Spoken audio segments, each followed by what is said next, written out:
tous et bienvenue sur la chaîne YouTube 13 Coquelicots. Je suis Fanny, la créatrice des patrons 13 Coquelicots. Et dans cette vidéo, je vais vous montrer comment coudre la blouse ou robe céleste. Il y a déjà pas mal de schémas dans le livret et pas mal d'informations. Je pense que vous pouvez déjà bien vous débrouiller. Et la vidéo vient en complément en fait pour vous montrer les petites étapes peut-être un petit peu plus techniques qui peuvent poser souci, surtout aux plus débutantes. Moi, l'idée, je n'ai pas mis de niveau de difficulté sur mes patrons, puisque l'idée, c'est que tout est accessible tant qu'on a les bonnes informations et qu'on est motivé. Donc voilà, je pense que même les plus débutantes peuvent y arriver, tant qu'elles ont les bonnes informations, tant que le livret est clair et complet. Et grâce à la vidéo, je pense que vraiment, ça devient très accessible. Donc Céleste, c'est une blouse à la base que j'ai aussi créée sous forme de robe. En fait, c'est un patron multi-options. En fait, j'étais partie d'une version et en fait, j'ai tellement eu d'idées que j'ai pas réussi à faire autrement que de tout mettre. Et j'ai dit, c'est vrai que les patrons multi-options, ça peut être sympa. Je sais qu'il y en a qui aiment bien avoir ce côté où on achète qu'il y a plein de variantes. Moi, en général, quand j'en achète chez d'autres créatrices, je suis toujours un peu paumée. Je mets beaucoup de temps à choisir la version que je veux faire, mais c'est vrai que je trouve que c'est super d'avoir le choix et de ne pas être sur une seule version en fait. Donc vous avez deux versions robe, une version robe avec une basque froncée classique, une jupe froncée. Vous avez une autre version robe avec un élastique à la taille et une autre basque froncée. Évidemment tout est possible. Moi j'ai rajouté une basque en bas pour faire vraiment une robe midi ou voire longue, mais ça permet évidemment d'adapter et de faire la version qui vous plaira le plus et qui vous ressemblera. Donc voilà, pour les manches vous avez donc le sans manches, plus un volant français. Le avec manche droite, le avec manche, enfin droite évasée, elles sont assez évasées. Le avec manche resserrée. Vous pouvez ajouter des froufrous aux manches. Moi, c'est ma version que j'adore. Froufrous aux manches, froufrous en bas de la blouse. Et vous avez des cols différents. Vous avez le col Claudine sur lequel vous pouvez aussi rajouter un long froufrou. Préparez-vous à froncer si vous aimez ça. Et le col Pierrot et le col froufrou tout simple, mais qui finalement est toujours assez sympa et toujours d'actualité. Donc voilà, c'est parti. On va commencer déjà, je vais vous montrer par le buste. On va partir sur la version, moi je vais faire 3 versions en tout que je vous montrerai en photo en fait lors de la sortie du patron. Donc il y aura la version un peu chemisette, manche courte avec la bande froncée, sans col, classique. J'en ai déjà une comme ça que j'adore, que j'ai portée tout l'été, donc c'est l'occasion de m'en refaire une. Donc je vais partir sur cette base là pour vous montrer la base du buste, on va dire.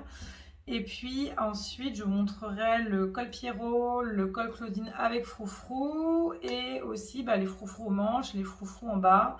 Et il y aura aussi il y a une version robe dans les deux autres versions que je vais coudre. Donc je vais essayer de vous montrer le plus d'étapes possible dans cette vidéo pour que chacune y trouve son compte. Voilà. Alors pour commencer, c'est assez simple, il n'y a pas de pince poitrine, ce sont des manches tombantes, donc ça fait un buste ultra simple. Je l'ai même utilisé moi pour me faire des hauts de pyjama, chemise de pyjama, enfin, c'est assez sympa et ça va assez vite. Donc déjà, vous commencez par épingler vos épaules, donc ça c'est mon épaule gauche et ici mon épaule droite. J'épingle mes deux épaules avec donc mon dos, mes deux devants, endroit contre endroit et je viens piquer à 1 cm du bord tout le long. Ensuite, vous venez bien ouvrir vos coutures au fer. Donc normalement, elles sont comme ça. Hop. Vous ouvrez entre les deux, vous passez un petit coup de fer. Je ne vous montrerai pas à chaque fois, mais à chaque fois que vous faites une couture, il faut faire ça. Ensuite, vous allez passer sur le devant au niveau de la patte de boutonnage. Donc je l'ai déjà fait, mais en fait, vous allez faire un repli de 1 cm et vous allez venir avec votre fer aplatir votre pli. Et ensuite, moi, c'est là où je mets... j'ai découpé une bande de thermocollant de 3 cm de largeur et de la longueur de mon buste. Et je viens le positionner comme ceci, hop, et je passe un petit coup de fer. Il vous faut absolument thermocoller la pâte de boutonnage, c'est quand même assez indispensable. À part sur un tissu épais, mais voilà. Comme ça. Ensuite, après, ce sera replié comme ça. Et puis, ce sera votre pâte de boutonnage où il y aura vos boutons et vos boutonnières. Pour continuer, je vais replier sur 3 cm la pâte de boutonnage. Moi, ce que j'aime bien faire pour que ce soit plus simple, vous pouvez faire des petits crans, bien sûr, mais pour être sûr, moi, en fait, ce que je fais en général, donc hop, je prends 6 sur mon... Je prends 6 sur ma règle, je trace un petit trait, là c'est à la craie colorée, mais ça peut être avec un stylo friction également. Comme je veux quelque chose de 3 cm, j'ai pris 6 cm. Et ce que je vais faire après, hop, c'est que je replie et je vais pile poil sur la ligne que je viens de tracer. Voilà, comme ça je suis sûre. Après,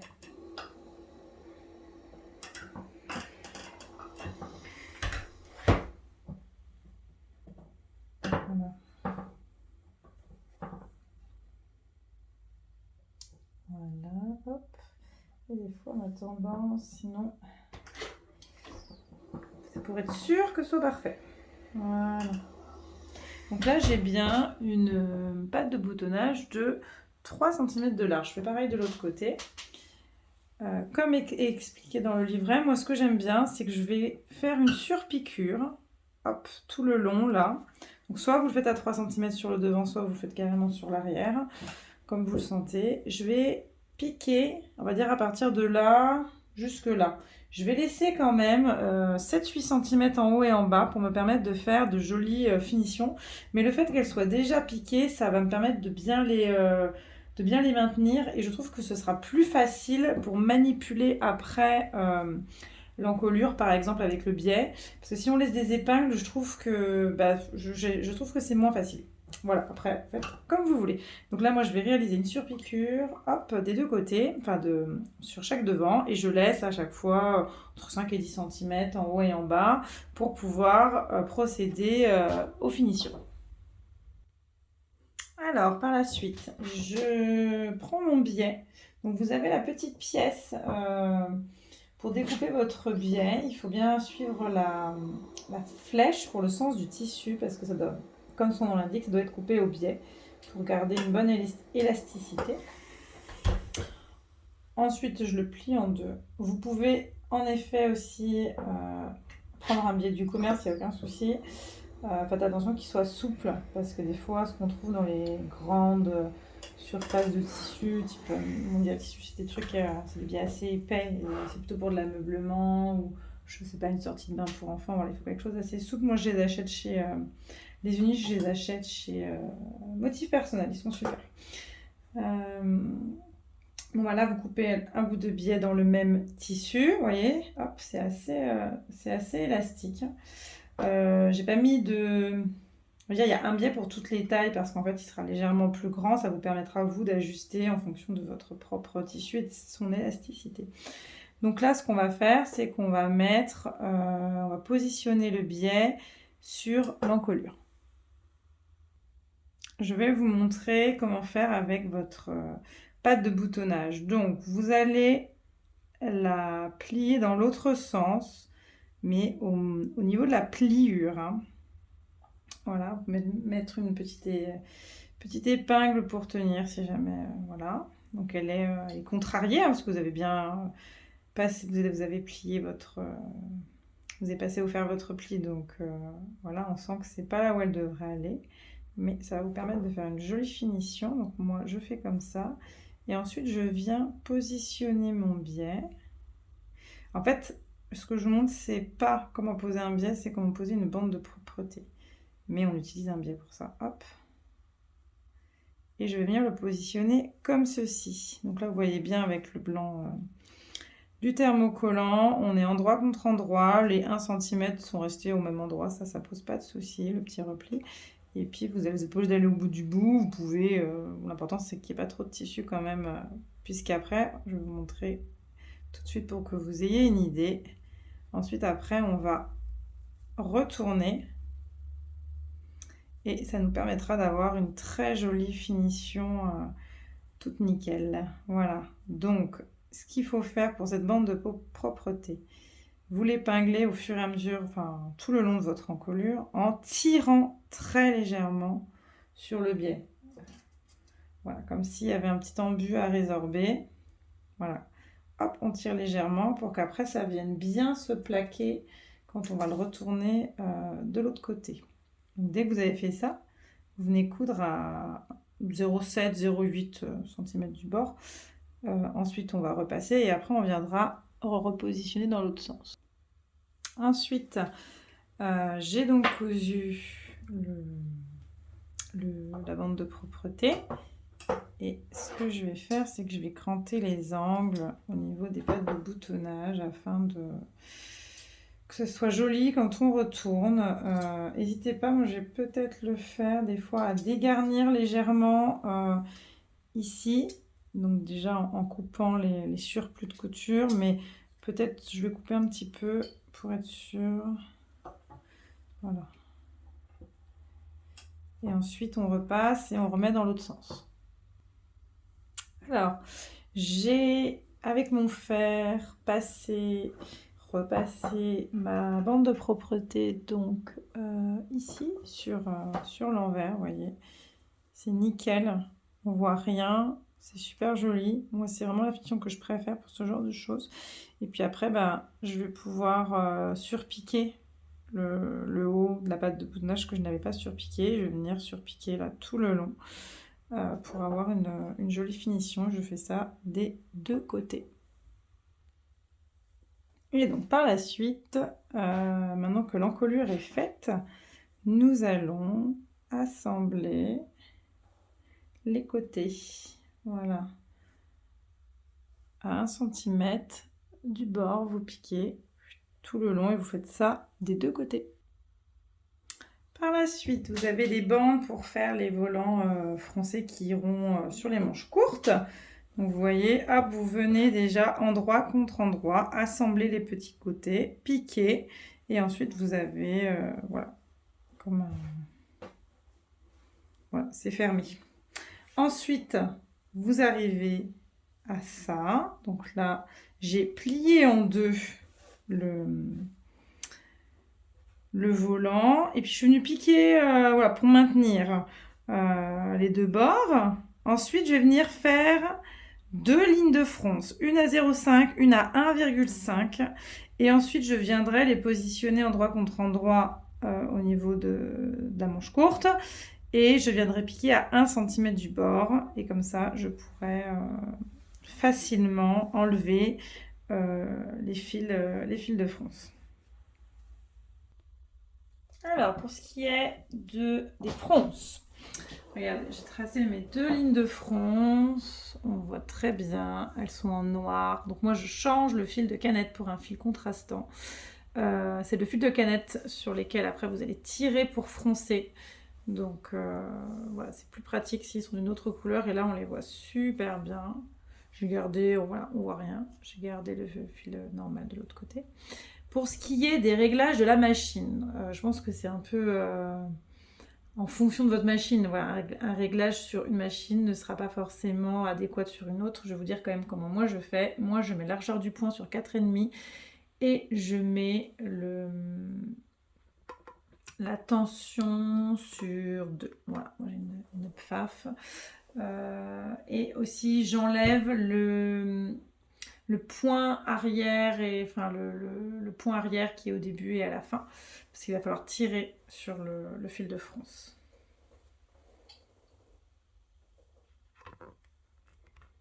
Voilà, et puis ensuite vous récupérez vos fils de fronce, là on peut en mêler et puis vous allez voir, on va tirer dessus. Alors attendez, tac. on tire et hop, vous voyez, ça fronce tout seul. Si vous faites sur les autres fils, ça ne marchera pas, hein. C'est vraiment sur le fil de canette, hein. Hop, voilà. Et en fait, on va froncer jusqu'à ce qu'on obtienne quelque chose de la taille de notre manche, notre manchure. Vous obtenez donc un petit volant comme ça, froncé, que vous allez venir positionner sur votre emmanchure. Moi, ce que je fais, c'est que je prends mon vêtement est sur l'endroit. Je vais venir faire coïncider déjà la couture du volant avec la couture de la manche. Voilà, que toutes les coutures soient au même endroit. On met une petite épingle. Voilà, puis ensuite on vient par-dessus répartir et épingler. Hop, voilà. Et je viens épingler, je vais venir piquer tout le long et je fais ça sur les deux manches. Alors ce que je vous ai pas dit au début de la vidéo mais qui est bien écrit dans le livret, c'est que il se peut que vous ayez un tissu plus épais que le mien, voilà, et ça risque peut-être d'être difficile d'avoir un volant doublé en fait. La doublure est quand même le fait que ce soit plié en deux, ça, forcément, ça va créer de la surépaisseur. Donc sur une viscose fine, moi j'ai un crêpe de viscose, ça marche très bien. Sur une viscose fine, ça marchera. Par contre, si vous prenez, je sais pas, peut-être un lin viscose, ça peut créer de la surépaisseur et ça peut ne pas vous plaire. Donc ce que je vous conseille, c'est de... vous prenez le milieu de votre volant sur votre pièce de patron, vous rajoutez 1 cm et vous faites un petit tourlet mouchoir, un petit tourlet rouloté, enfin voilà, vous pouvez complètement faire autre chose. C'est vrai que là j'ai tout doublé parce que je le voyais bien sur je trouve que la finition est plus jolie, mais c'est possible si vous voulez faire ça dans un tissu, ou si vous le faites et que vous dites ah mince, c'est trop épais, c'est pas joli, il faut que je change, bon bah voilà, pas de panique, on peut très bien dédoubler, faire une petite finition avec un ourlet tout simple, un ourlet mouchoir, et ça marchera aussi très bien. Alors, petit point, je viens de positionner un volant, vous voyez, ça se présente comme ça. Hop, on aura bien les marges de couture. Vous allez les repasser vraiment vers le haut. Si jamais vous trouvez que ça a tendance un peu à ressortir, que même en repassant, c'est vraiment selon les tissus, hein. Il y a des tissus qui marquent beaucoup mieux au fer que d'autres. Voilà. Si ça vous convient pas parfaitement, vous pouvez alors vous faites un point assez large et une tension faible. Pas comme pour des fronces, mais quand même vous allongez le point, vous baissez, parce qu'il y a quand même pas mal de surépaisseur. Donc vous baissez la tension, vous allongez le point. Et vous faites une petite piqûre tout le long. Ça maintiendra la marge de couture vraiment vers le haut et ça permettra de bien tenir le volant.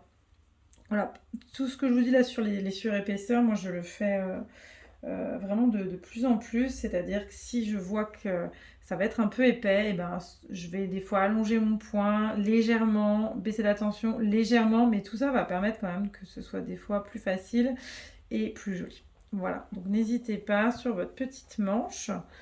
Et puis si jamais vous décidez de finir sans le volant, moi je pense que je m'en ferai comme ça l'été prochain, vous faites 2 petits rentrés de 1 cm, vous plaquez au fer et puis vous venez piquer votre ourlet, voilà, enfin très simple, voilà. Donc déjà pour la petite manche volantée, et maintenant je vais vous montrer la finition du bas de la blouse. Voilà, donc là je vais vous montrer ce qu'on va faire au niveau du bas. Donc il ne nous reste plus que le bas. Vous voyez, le haut a été bien fini, il nous reste le bas. Donc vous faites comme vous aviez fait sur le haut, vous mettez la patte de boutonnage contrariée, vous la mettez dans l'autre sens, pas dans le sens de la pliure, dans l'autre sens, endroit contre endroit, et vous venez épingler, et vous allez venir piquer à 2 cm du bord. 2 cm, c'est pour que vous puissiez faire après, au niveau de votre ourlet, un repli d'1 centimètre et un autre repli d'1 centimètre qu'on ne voit pas le surjet. Moi, c'est ce que je trouve le plus joli. Donc, vous venez piquer à 2 centimètres, vous pouvez venir cranter l'angle. Vous pouvez cranter cette partie-là, celle où il y a le thermocollant, puisque celle-là n'est pas importante. Et hop, après, il vous faudra replier. Ça demande un petit peu de minutie, mais c'est vraiment pas compliqué, puisque le début de l'ourlet sera déjà préformé avec la piqûre. Je vais vous montrer comment je finis le bord. Donc là, je vais couper, hop, et je vous dis, je vais dégarnir directement la pâte de boutonnage, le côté où il y a le thermocollant. Vous voyez, ça fait comme ça. Je coupe un petit peu le carré. Ensuite, avec mon fer, je vais venir déjà faire un petit repli comme ça. Comme ça, vous allez voir. Je le fais directement jusqu'à la couture. Hein. Je commence à faire un petit repli. Hop.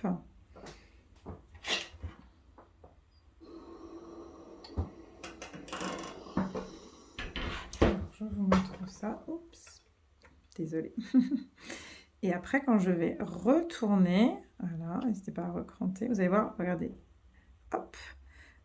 Ça va se faire tout seul en fait. Voilà, donc n'hésitez pas à aller jusqu'au bout. Moi, je ne l'ai pas fait, mais vous faites jusqu'au bout. Et voilà. Donc, si vous faites déjà ça, comme je vous ai montré, en enlevant les surplus et en faisant déjà le premier pli, hop, après, en retournant, vous allez voir, ça tombe nickel. Et vous allez pouvoir venir piquer après tout l'ourlet comme ça sur le bord. Et puis, ça vous fait quand même des superbes jolies finitions. Enfin, moi, j'adore ce type de finition où on voit vraiment rien et tout est imbriqué. Alors, petite astuce boutonnière. Déjà, j'ai mis du scotch vraiment classique sur l'emplacement des boutons. Hop, je ne sais pas si on le voit, voilà, avec le reflet. Hop. Ensuite, je l'enlève. Les boutonnières sont faites. J'enlève le scotch. Vous voyez même le stylo friction qui s'enlèvera à la chaleur. Et par la suite, je vais mettre de la colle anti-effilochage de la marque Prime. Ça, c'était la grande découverte. Le jour où j'ai découvert ça, je trouvais ça génial. Hop, et je viens en apposer sur ma pâte de boutonnage. Enfin, sur mes boutonnières, exactement. Sur chacune des boutonnières. Et ensuite,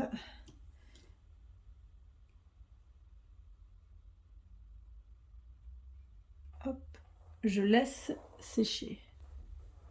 Et je vous promets que l'histoire du scotch et la colle anti-effilochage, ça marche vraiment bien. Parce que j'ai beau avoir une très bonne machine, mais j'ai des boutonnières qui sont pas toujours...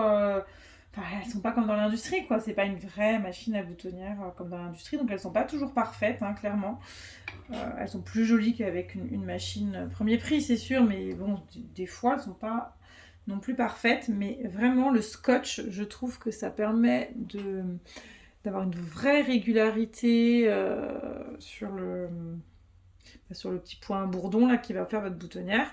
Ensuite, voilà, j'ai mis la colle anti-effilochage, j'ai passé un petit coup de fer pour enlever le feutre. J'ai une petite planchette de bois. J'ai le petit cutter pour ouvrir les... voilà. Et donc, je viens ouvrir les boutonnières.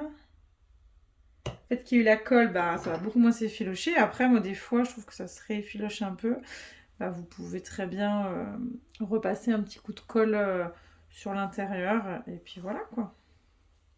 Et franchement, ces petites astuces, moi, je trouve que ça change tout. Ça permet des finitions au top. Après, en vrai, personne n'a les yeux fixés sur vos boutonnières. Mais pour soi, c'est sympa. Alors, notre blouse céleste version courte et volant aux emmanchures est à présent terminée. Je viens de mettre des jolis boutons 100% atelier brunette. Vous voyez, la finition colle est vraiment parfaite. Voilà, je trouve que ça fait une vraie belle finition, cette technique. Pareil pour le bas, hein. Vous voyez, c'est nickel. Et ensuite, on va passer au tuto des spécificités des autres options en fait.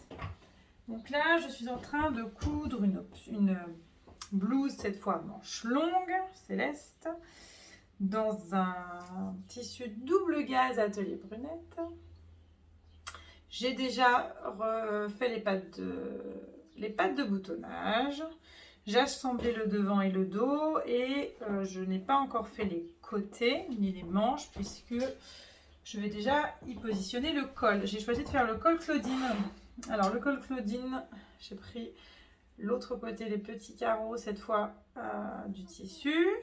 J'ai thermocollé une des pièces comme inscrit dans le livret et maintenant je vais donc y mettre le froufrou. Parce que voilà, j'adore cette finition-là. Donc, pour le froufrou, j'ai pris la bande froufrou. Il y en a 2 en tout. Je les ai assemblés, tac, voyez, par le petit côté, endroit contre endroit. Et ensuite, ce que j'ai fait, je vais vous montrer. J'ai ensuite mis envers contre envers, comme ce sera au final, et j'ai marqué le pli au fer, comme ça après ce sera plus simple.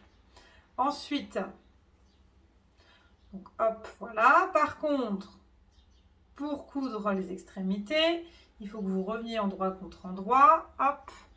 Donc le pli est un peu ce que j'appelle contrarié, hein. On voit bien qu'on n'est pas dans le sens du pli, mais c'est normal. Et là, je suis venue piquer à 1 cm du bord.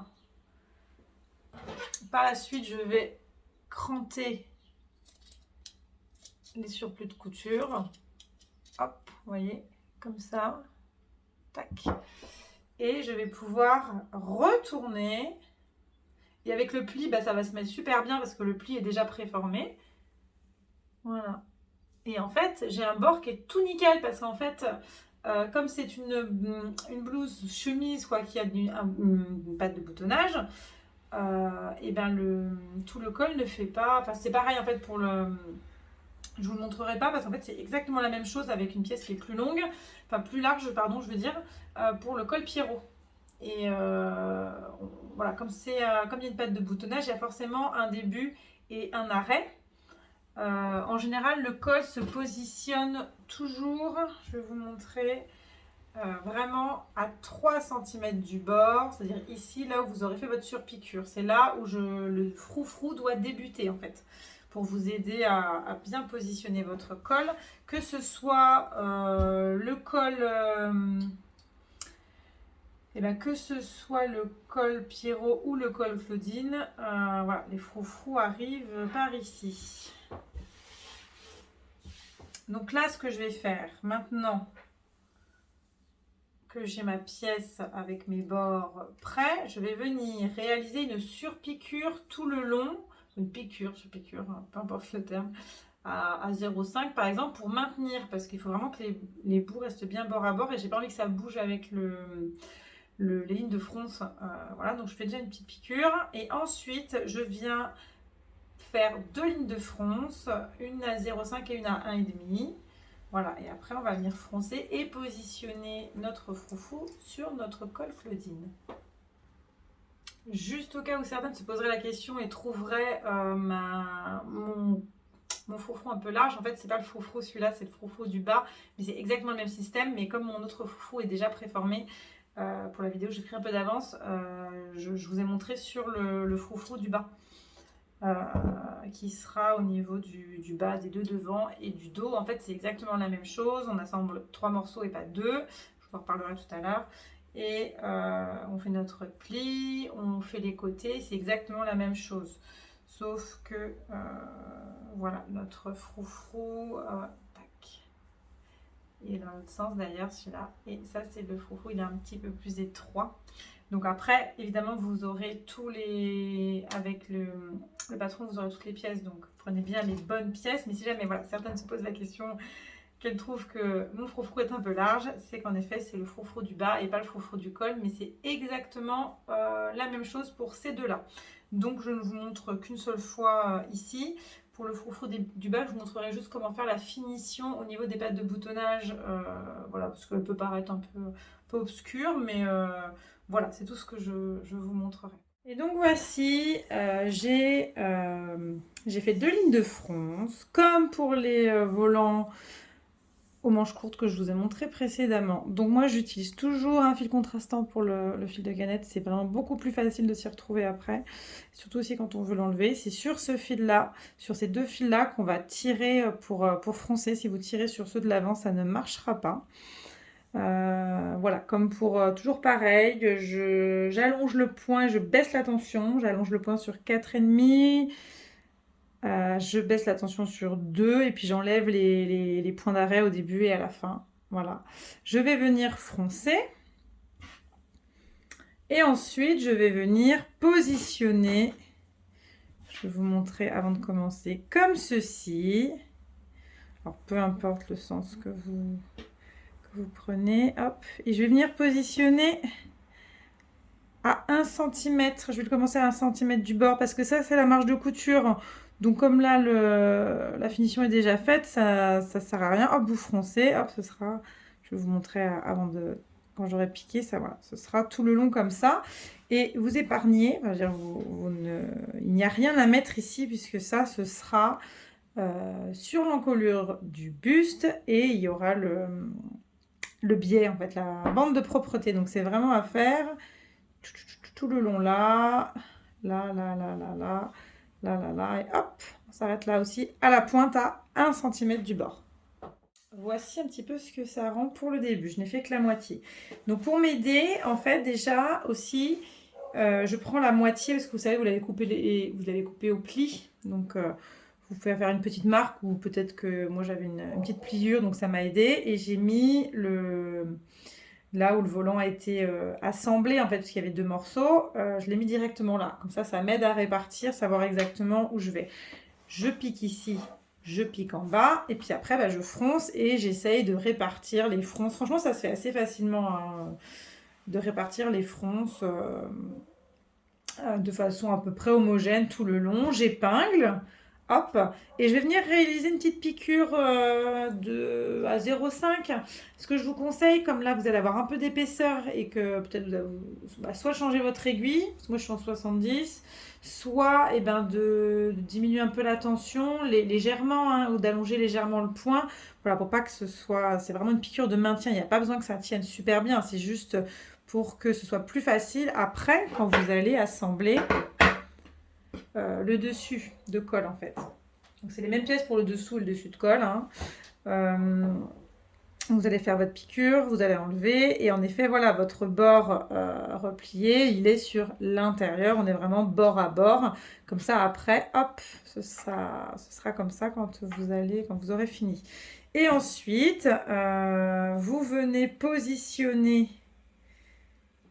votre hop comme ça par-dessus. Hop, mais comme votre volant a déjà été surpiqué, en fait, il ne bougera pas, donc ça, c'est cool.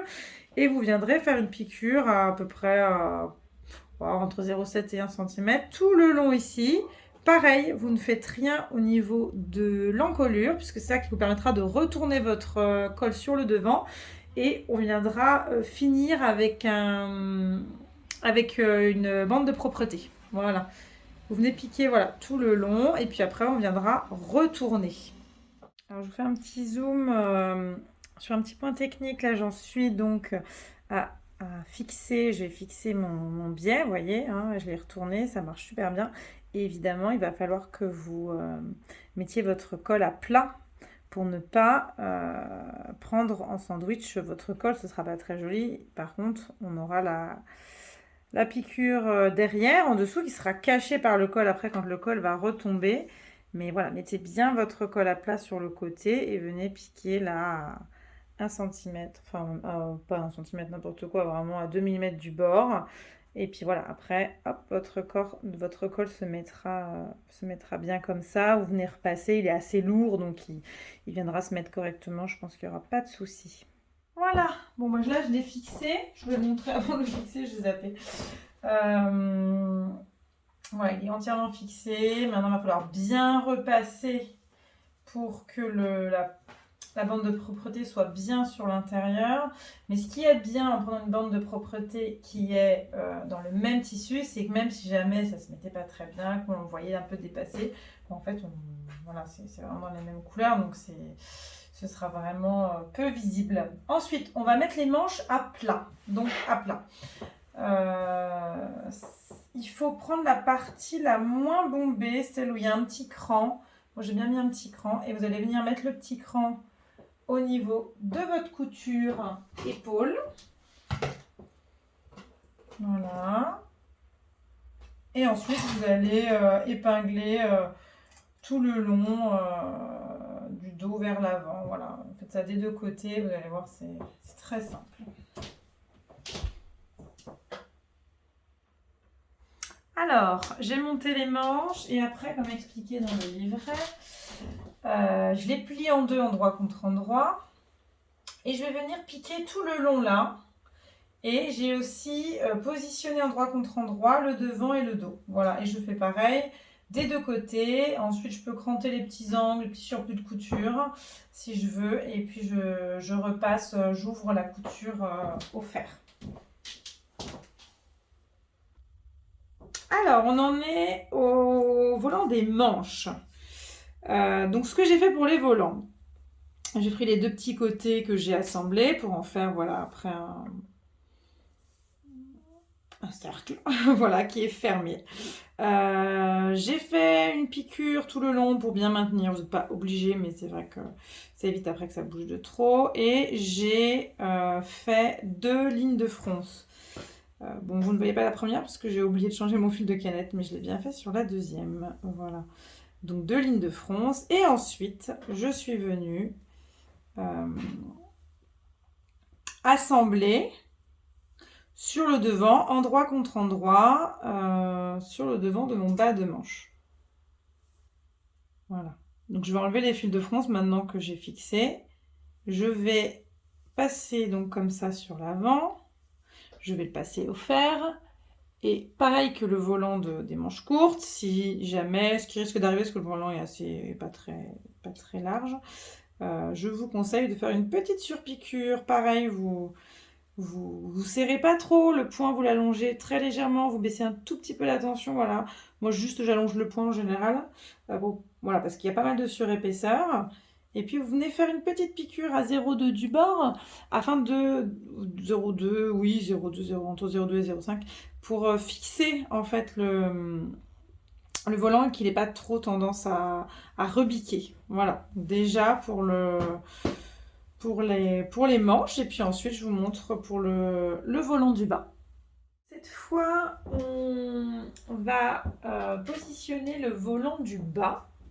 Toujours pareil, vous n'êtes pas obligé de le mettre, hein, si jamais ça ne vous intéresse pas, vous pouvez l'enlever, faire un ourlet simple comme sur la chemisette que j'ai présentée au début de la vidéo. Donc là, j'ai assemblé le volant dos, les deux volants devant ensemble. J'ai plié en deux envers contre envers, j'ai fait une petite surpiqûre et j'ai mis les fils de fronce. Voilà. Ah oui, non, juste avant, c'est comme le froufrou du col. Avant de faire la piqûre, après avoir fait le pli, j'ai remis endroit contre endroit. J'ai fait une piqûre à 1 cm. Voilà, j'ai cranté et j'ai remis sur l'endroit pour avoir une belle finition de volant. Ensuite, donc voilà, j'ai mis mes 2 lignes de fronce. J'ai commencé à le positionner bord à bord avec le bas de mon buste. Et je vous montre juste comment faire pour voilà, pour le bas. Donc en fait, moi j'ai positionné le volant juste au bord. Et vous allez hop, faire passer comme dans le début de la vidéo, mais cette fois votre volant sera pris en sandwich entre les deux, entre la partie de la boutonnière qui a été thermocollée et la boutonnière classique. Donc après ça fera que les deux volants vont venir se chevaucher sur la partie de la boutonnière, mais hop, Voilà, vous allez pouvoir piquer à 1 centimètre, cranter et en retournant, et ben ça fera une jolie finition. Alors, nous voici sur la toute fin avant de faire les boutonnières. Je vais donc surpiquer le bas des 2 pattes de boutonnage, ce que je n'avais pas fait. Alors là, je vous ai montré, on va dire, la finition simple. Moi, tout avait été surjeté, donc c'est pas moche, hein, clairement. Mais si vous êtes une adepte des magnifiques finitions, vous pouvez, avant de retourner, vous pouvez tout ganser. Et ça peut être bien joli. Ou alors mettre un biais ici, vous piquez, puis après, hop, vous repiquez de l'autre côté. Ça fera une petite surpiqûre qui peut être jolie. Voilà, enfin, je veux dire, c'est possible, c'est à l'intérieur, donc en effet, c'est pas obligatoire, mais ça peut être joli.